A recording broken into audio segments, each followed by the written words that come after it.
মা বাবা গরিব,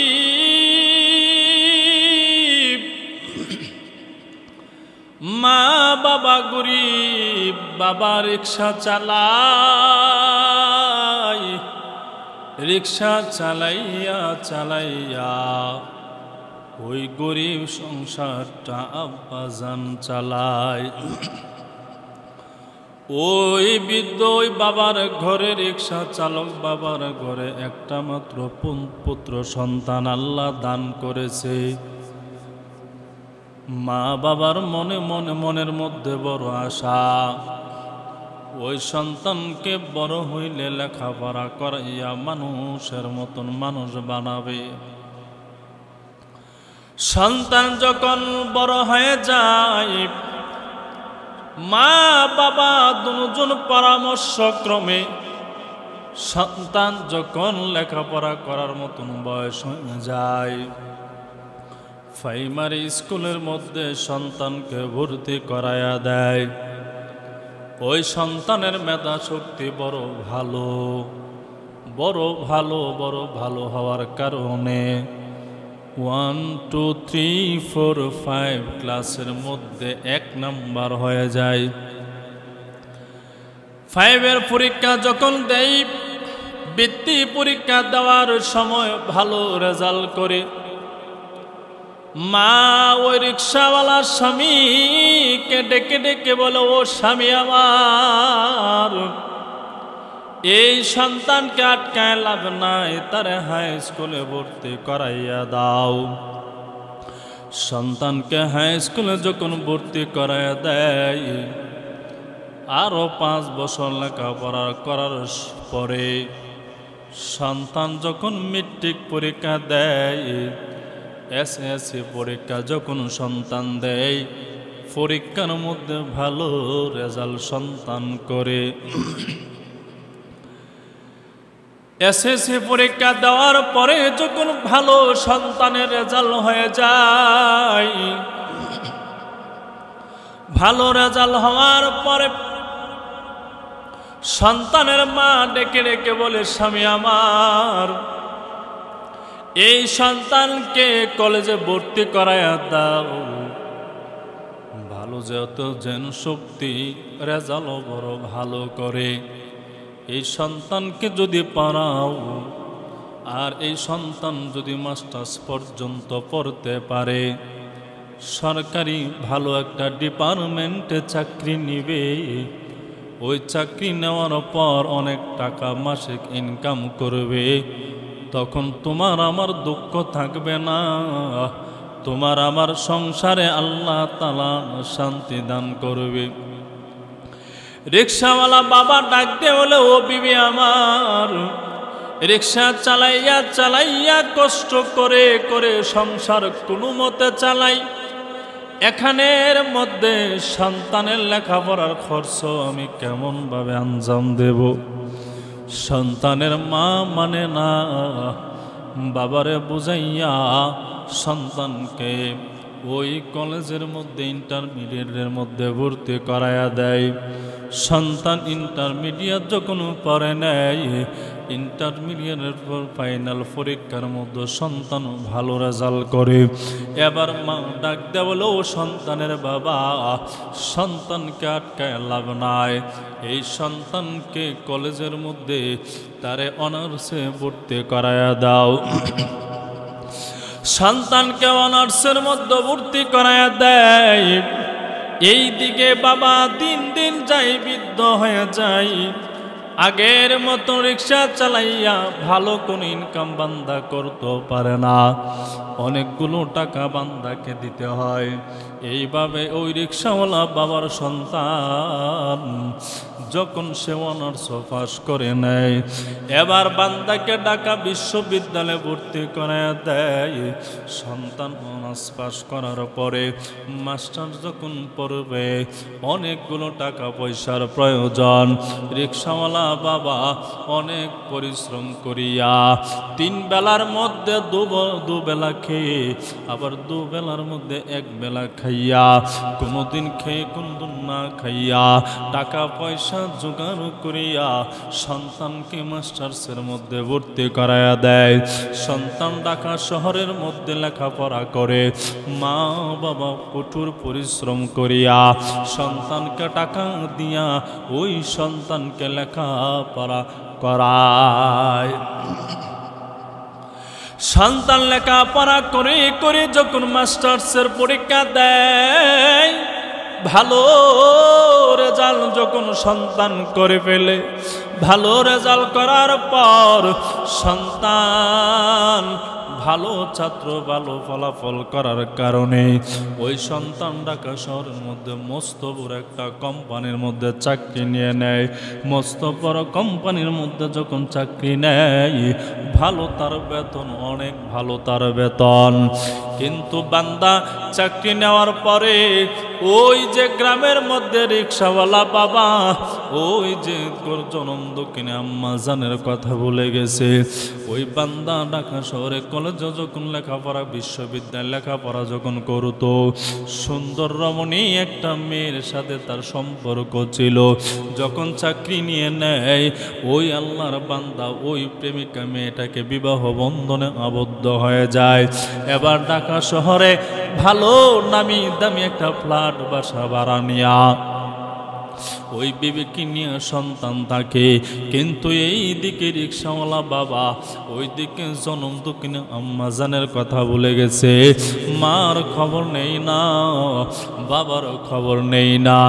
এই যুবক ভাই, ও বৃদ্ধ বাবা, পর্দার আলের আম্মা জান, কত দুনিয়ার বুকের মধ্যে অনেক সন্তানকে মা বাবা কষ্ট করে করে লালন পালন করার পরে সন্তানের যখন অবস্থা ভালো হয়ে যায়, সুন্দর রমণীর প্রেমে পড়িয়া যখন যায়, বিবাহ বন্ধনে আবদ্ধ যখন হয়ে যায়, ওই দিকে মারও চিনে না, বাবারও চিনে না। কপাল পোড়া সন্তান বাংলার জমিনে কম নয়, অনেকগুলো আছে। এরে যুবক ভাই, ও বৃদ্ধ বাবা, পর্দার আলের আম্মা জানেরা, মনোযোগ দিয়া কথাগুলো শ্রবণ করবি। বিবিকে নিয়ে ঢাকা শহরের মধ্যে বাসা ভাড়া থাকে, আর এই দিকে মস্ত বড় কোম্পানির মধ্যে চাকরি করে। এই দিকে 3 বছর হয়ে গেল, রিক্সাওয়ালা বাবার কোনো খবর নেই নাই, জনম দক্ষিণী আম্মা জানেরও কোনো খবর নেই না। একদিন ওই জনম দক্ষিণী আম্মা জান এই রিক্সাওয়ালা চাচাকে ডাক দিয়া দিয়া বলে, ও প্রাণের স্বামী আমার, 3 বছর হয়ে গেল সন্তান ঢাকা শহরে থাকে, এর ভিতরে কোনো খোঁজ খবর নেই না। অন্যজনের মুখ থেকে শুনলাম সন্তান নাকি ঢাকা শহরের মধ্যে বস্ত বড় কোম্পানির মধ্যে বড় একটা ম্যানেজার পোস্টের চাকরি নিয়েছে। ভালো বেতনও নাকি, চাকরির বেতনও নাকি পায়, প্রায় 60 থেকে 70 হাজার টাকা মতন সন্তান বেতন পায়। 3 বছরের ভিতরে খবর নেই না। কিন্তু দুনিয়ার সব মানুষ বলে থাকতে পারলো, আমি জনম দক্ষিণী আম্মা জান বলে থাকতে পারি না। কারণ এই সন্তানকে 10 মাস 10 দিন গর্ভধারণ করেছি, প্রসব বেদনার সময় কত যন্ত্রণা সহ্য করেছি, 2 থেকে 2.5 বছর পর্যন্ত স্তনের দুধ পান করিয়ালাম, এত কষ্ট করিয়া সন্তানকে লেখাপড়া করালাম। আজকে ওই সন্তান কেমন আছে, কি অবস্থা আছে আমি মা জানি না। ও প্রাণের স্বামী আমার, জান্নাত জান, একবার গিয়ে আমার ওই সন্তানের খবরটা ঢাকা থেকে নিয়ে আসি। বাবা রাজি হয় না, বলে রিক্সা চালাইয়া চালাইয়া সন্তানকে লেখাপড়া করাইলাম। আজকে মস্ত বড় কোম্পানির মস্ত বড় একজন অফিসার হওয়ার পরে এই দিকে তোমারও খবর নেই না, আমারও কোনো খবর নেই না। সন্তান যখন বলে গেছে এই কপাল পোড়া সন্তানের আমার আর কোনো প্রয়োজন নাই। মা ডাক দেয়া বলে ও স্বামী আমার, যান আমার সন্তানকে একবার দেখে আসেন। সন্তান যদি ভুলে যায়, আমি মা তো সন্তানকে ভুলতে পারে না। সন্তান যদিও ভুলে যায়, আমি আমার বাচ্চা জনকে তো আমি বলতে পারি না। এবার সন্তানের বাবা সন্তানের মায়ের কথা ফেলে দিতে পারে নাই, বলে আগামীকাল সকালবেলা আমি সন্তানকে ওই ঢাকা শহরে দেখার জন্য যাব। এই দিকে আম্মা জান সকাল সকাল হতে না হতে আম্মা জান সন্তানের জন্য পিঠা বানাইয়া পায়েস রান্না করিয়া একটা কেবিন বাড়ির মধ্যে আম্মা জান সন্তানের জন্য দিয়ে দিল। বাবার হাতে সকালবেলা দরিয়া দিয়া বলো, ও সন্তানের বাবা, আমার সন্তানের সাথে যখন সাক্ষাৎ হবে, আমার সন্তান আমি মায়ের হাতের পিঠা বড় মজা পাইতো, আমার সন্তান আমি মায়ের হাতের পায়েস বড় মজা পাইতো। আমার সন্তানের সাথে সাক্ষাৎ হওয়ার পর আমার সন্তানকে আমি মায়ের হাতের পিঠা এবং পায়েসটা খাওয়াই দিবা। এবার মায়ের হাতের পিঠা মায়ের হাতের পায়েস নিয়া রিক্সাওয়ালা বাবা ওই ঢাকা শহরে রওনা হয়ে গেল। শরীরের মধ্যে জীর্ণ শীর্ণ কাপড়, চেহারা তেমন উন্নত মানের না, চেহারাটা ময়লাযুক্ত দেখা যায়। এবার ওই কোম্পানির গেটের সামনে গিয়ে দাঁড়ায় গেল। এবার দারোয়ান জিজ্ঞেস করলো, চাচা কোথায় থেকে আসছেন, কই আপনি যাবেন? বলে আমি কোম্পানির মধ্যে আসছি। বলে কেন আপনি আসছেন বলেন? বলে কোম্পানির মধ্যে আমি আসছি, এই কোম্পানির মধ্যে আমার সন্তান চাকরি করে। বলে আপনার সন্তানের নাম কি? বলে আমার সন্তানের নাম এমক, এই বড় কোম্পানির অফিসার ম্যানেজার পোস্টে চাকরি করে। ওই দারোয়ান শোনার পর আর সহ্য হয়ে গেল। কি বলেন চাচা, আপনি জীর্ণ শীর্ণ একজন মানুষ, চেহারা তেমন উন্নত মানেরও না, আর এত বড় নামি দামি কোম্পানির ম্যানেজার পোস্টে চাকরি করে আপনার সন্তান। এবার ওই রিক্সাওয়ালা বাবা ডাক দেওয়ার, ওরে সন্তান আমার সন্তান চাকরি করে, আমি মিথ্যা কথা বলি না। বলে কিসের জন্য আসছেন? বলে সন্তানকে দেখার জন্য আসছি। একটা নজর সন্তানকে দেখার জন্য আমি আসছি। বলে আমার সন্তান ডেকে খবর দাও, এমন গ্রাম থেকে তার আব্বা জানাচ্ছে তার দেখার জন্য। এবার দারোয়ান বলে, চাচা আমি ঢুকতে দিতে পারবো না যতক্ষণ পর্যন্ত ম্যানেজার আমাকে পারমিশন না দিবে। বলে যাও আমার সন্তানকে গিয়ে বলো তোমার বাবা আসছে তোমাকে দেখার জন্য, আর বলে দিও আপনার মায়ের হাতের পায়েস আর পিঠা রান্না করে নিয়ে আসছে, বানায় নিয়ে আসছে। মা বলে দিছে সন্তানকে আমি যেন এগুলো খাবার খাওয়াইয়া দেয়। যাও বাবা, ওই আমার সন্তানকে গিয়ে খবর দাও তার আব্বা জান আসছে তার দেখার জন্য। এবার দারোয়ান অফিসের মধ্যে গেল। অফিসের মধ্যে যাওয়ার পর এই দিকে হতভাগা সন্তান সিসি ক্যামেরা তাকায় দেখে গেটের সামনে জীর্ণ শীর্ণ যে আল্লাহর বান্দা দাঁড়ানো আছে, ওই বান্দার কেউ নয় আর কেউ নয়, ওই বান্দা হলো ওই মস্ত বড় অফিসারের বাবা রিক্সাওয়ালা। যেই মাত্র দারোয়ান অফিসের ভিতরে ঢুকলো, সালাম দিয়ে বলতেছে, স্যার গ্রাম থেকে একজন মানুষ, চেহারা তেমন সুন্দর না, কাপড় চোপড় তেমন উন্নত মানের না, সে দাবি করতেছে আপনি নাকি তার সন্তান, আপনার সাথে সাক্ষাৎ করার জন্য আসছে। এবার মস্ত বড় অফিসার সন্তান ডাক দেয়, বলে না আমার কোনো বাবা এমন না, আমার বাবা এমন না, যেহেতু গ্রাম থেকে আসছে নেও দারোয়ান এই 500 টাকা ওই বৃদ্ধ মানুষের হাতের মধ্যে ধরাইয়া দিয়া বলবা তার সাথে আজকে আমি সাক্ষাৎ করতে পারবো না, আরেকদিন তার সাথে আমি সাক্ষাৎ করব, আজকে তার সাথে আমি সাক্ষাৎ করতে পারবো না। অফিসার যখন টাকাটা দিয়ে দেই, দারোয়ান 500 টাকার নোট নিয়ে ওই জীর্ণ শীর্ণ বাবার কাছে যখন আসে, এই দিকে রিক্সাওয়ালা বাবার অন্তরে বড় আনন্দ। বহুদিন হয়ে গেল সন্তানটা আমি দেখি না, এত বড় কোম্পানির ম্যানেজার পোস্টের মধ্যে আমার সন্তান চাকরি করে, কত সম্মানে আমার সন্তানকে আল্লাহ তাআলা দান করেছে। মনের মধ্যে আনন্দ, সন্তানকে দেখবে আর ওই সন্তানের মায়ের হাতের রান্না পায়েসার পিঠা খাওয়াবে। যেই মাত্র দারোয়ান আসলো, চাচা দৌড়ায় গিয়া বলে, অবশ্যই আমার সন্তান পারমিশন দিছে তার বাবাকে দেখার জন্য। আমার সন্তান মনোব্যাকুল হয়ে আছে আমাকে দেখার জন্য। দারোয়ান ডাক দেয়া বলে, চাচা আপনাকে একটা কথা জিজ্ঞেস করব, সত্যি সত্যি কি আপনি উত্তর দিবেন? চাচা রিক্সাওয়ালা চাচা ডাক দেয়া বলে, বলো রে বাবা বলো। বলে, চাচা এই মস্ত বড় কোম্পানির ম্যানেজার অফিসারকে আপনার সত্যি আপনার সন্তান? এবার রিক্সাওয়ালা বাবা ডাক দেয়া বলে, সন্তান? বাবা কোনো সময় সন্তানকে নিয়ে মিথ্যা কথা বলতে পারে না, এই অফিসার আসলে আমার সন্তান। যেই মাত্র বলল, দারোয়ানের চোখ বেয়ে পানি পড়তেছে, গাল বেয়ে বুক পর্যন্ত পানি দ্বারা ভেসে যায়।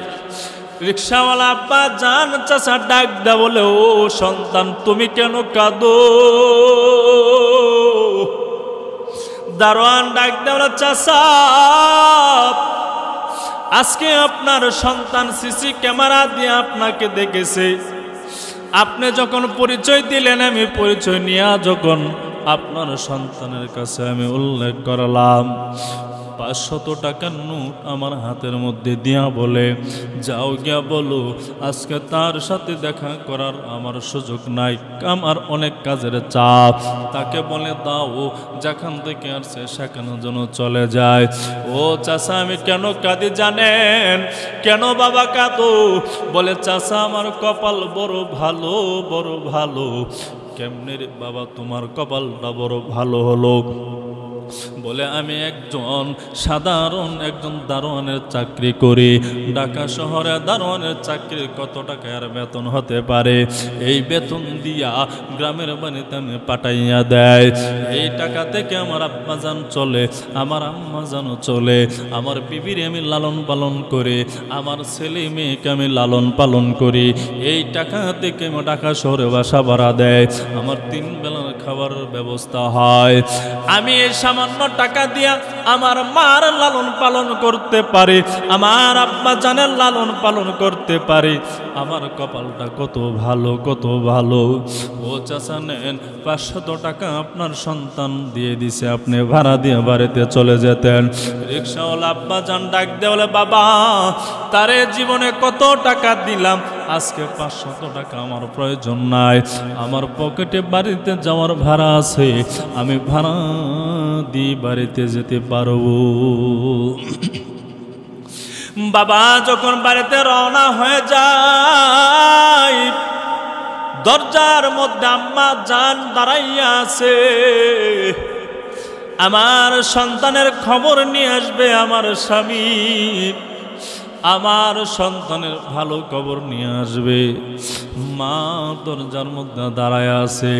স্বামী যখন রিক্সাওয়ালা স্বামীটা যখন দরজা দিয়া ঘরের ভিতরে ঢোকে, দৌড়াইয়া দৌড়াইয়া আসে বলে, স্বামী গো চেহারাটা আপনার মলিন দেখা যায়, আমার সন্তান মনে অনেক সুখী, আমার সন্তান মনে অনেক আপনাকে আপ্যায়ন করেছে, আমার সন্তান মনে আমি মায়ের হাতের বানানো পায়েস এমন পিঠেও খেয়েছে। রিক্সাওয়ালা বাবা কোনো জবাব দেয় না। ওই রিক্সাওয়ালা বাবার বিবি ডাক দেয়া বলে, সন্তানের মা ডাক দেয়া বলে, কি হয়েছে? আপনি তো কোনো উত্তর দেন না, কোনো কথা আপনি বলতেছেন না, ব্যাপারটা কি? এবার ওই সন্তানের বাবা রিক্সাওয়ালা চাচা কোনো জবাব দেয় নাই, বারবার চাপের কারণে ডাক দিয়ে বলতেছে, বিবি গো আমার, যে আচরণ তোমার সন্তান করেছে যদি তুমি শোনো, আমার মনে হয় তুমি সহ্য করতে পারবা না। এবার সন্তানের মা ডাক দিয়ে বলে, স্বামী ও স্বামী আমার, কি হয়েছে আপনি খুলে বলেন। বলে যখন আমি গেলাম সিসি ক্যামেরা দিয়া তোমার সন্তান অফিস থেকে আমার দেখেছি, দারোয়ান সংবাদ দেওয়ার পরও তোমার সন্তান আসে নাই। দারোয়ানের হাতের মধ্যে 500 টাকার নোট দিয়া বলে, যাও যাও ওই মানুষটাকে দিয়ে দাও, তার সাথে আজকে আমি সাক্ষাৎ করতে পারবো না। বিবি আমার হাতে 500 টাকার নোট দিয়ে দিল, সন্তান আমার সাথে সাক্ষাৎ করতে পারবে না।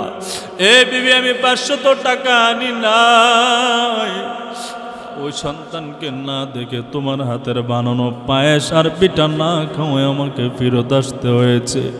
যেই মাত্র এই কথাগুলো শুনলো, ওই দিকে জনম দুঃখিনী আম্মা যান সাথে সাথে স্ট্রোক করে জমিনের উপরে পড়ে গেল।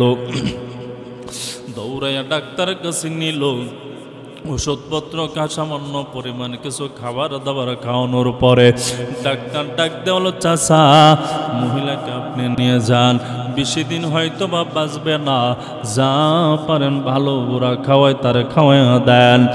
এই দিকে রিক্সাওয়ালা বাবা যখন বিবিকে নিয়ে বাড়িতে চলে আসে, সন্তান এই দিকে রমজানের মৌসুম, শুক্রবার জুমার নামাজ পড়ার জন্য ঢাকা বিশাল এক মসজিদের মধ্যে ঢুকে গেল।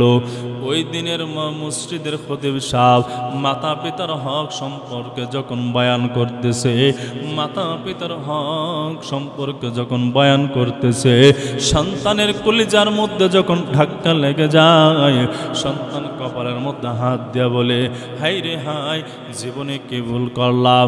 টাকার মুখে পড়ে, বিবির মুখে পড়ে, শহরের মুখে পড়িয়া আমি আমার জনম দুঃখিনী আব্বা জান, জনম দুঃখিনী আম্মা জানকে আমি ভুলে গেলাম।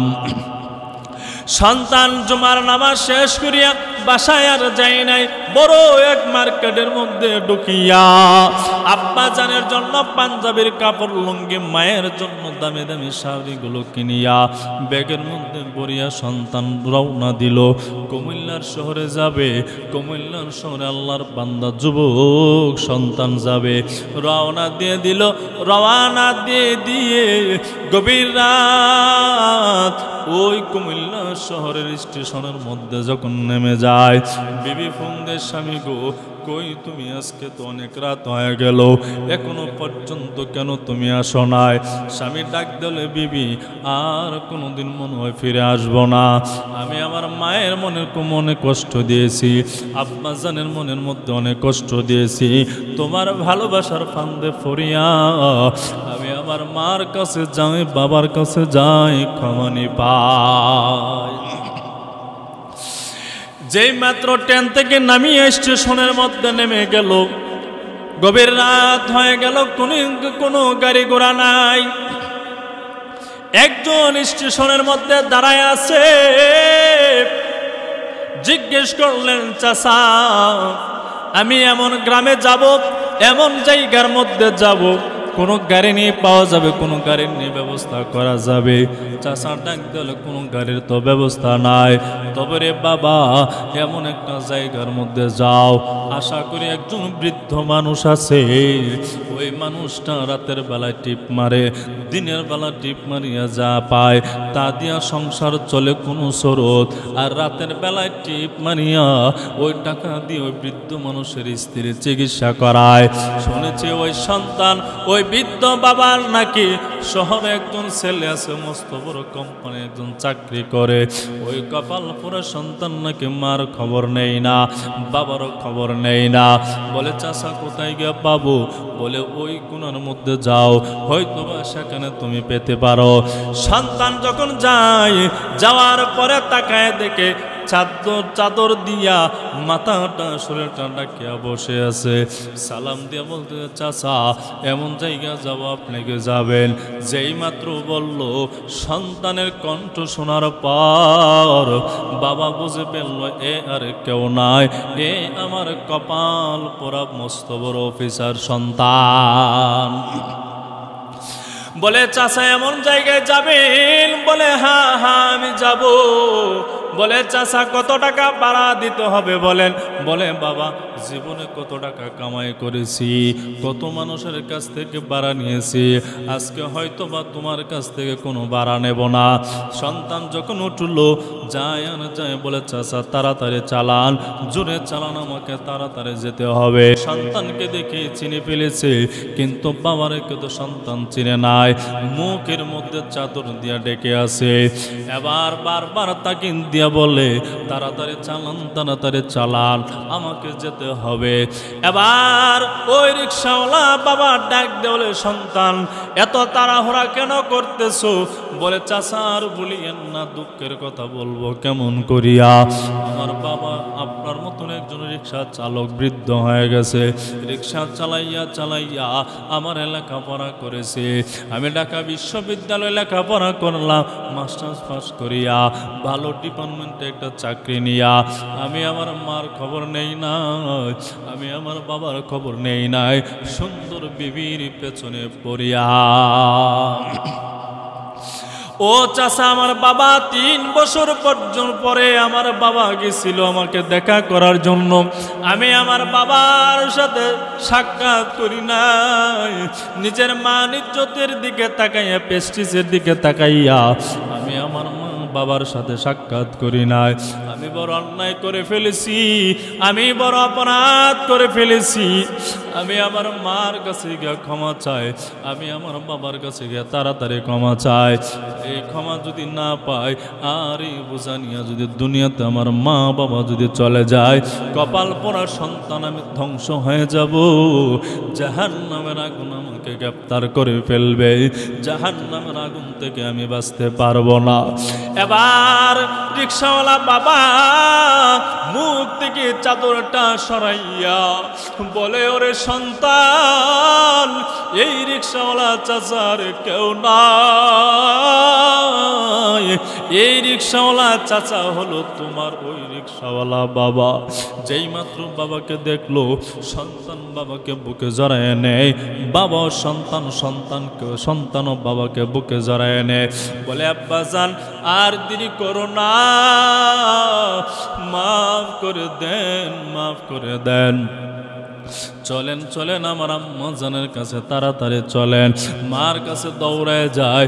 অসুস্থ হওয়ার পর সময় মা আল্লাহ তাআলার কাছে দোয়া করেছিল, আল্লাহ এই সন্তান লেখাপড়া করাইলাম, কষ্টের পর কষ্ট করে, নিজে খায়া নিজে না খায়া অনেক কষ্ট করলাম গো আল্লাহ। সন্তান আমারও চিনে নাই, তার বাবাকেও চিনে নাই। ও আল্লাহ, এই সন্তানের চেহারা আমি আর দেখতে চাই না। সন্তানের চেহারা দেখার আগে আপনি আমার মরণ দিয়েন। সেই দিনের বদদোয়াটা আল্লাহ তাআলা আম্মা জানের দোয়াটা কবুল করে নিয়েছিল। যেই মাত্র সন্তান ঘরের দরজা দিয়া ঢুকবে, মালাকুল মউত আসিয়া আম্মা জানের জানটা সাথে সাথে কবজ করে নেয়। এরে যুবক ভাই, বৃদ্ধ বাবা, পর্দার আলের মা, ও মা গো, ও যুবক ভাই, ও বৃদ্ধ বাবা, যুবক ভাই, দিল দিয়া কথাগুলো শ্রবণ করো। মার মনে আঘাত দিও না, বাবার মনে আঘাত দিও না। দুনিয়াতে যত পাপ করো, অন্যায় করো, সব পাপের শাস্তি কবরের জগৎ হবে। কিন্তু মার মনে আঘাত দিলে, আব্বা জানের মনে যদি আঘাত দাও, আল্লাহর নবী বলেন 2টা শাস্তি দুনিয়া থেকে আরম্ভ হয়ে যায়। একটা শাস্তি হলো, বান্দা যদি আল্লাহ তাআলার যা ছিল সত্তার সাথে যদি শিরিক করে, ওই বান্দার শাস্তি দুনিয়া থেকে আরম্ভ হয়ে যায়। আর যদি মা বাবার মনে যদি আঘাত দেয়, ওই কপাল পোড়া সন্তানের শাস্তি দুনিয়া থেকে আরম্ভ হয়ে যায়।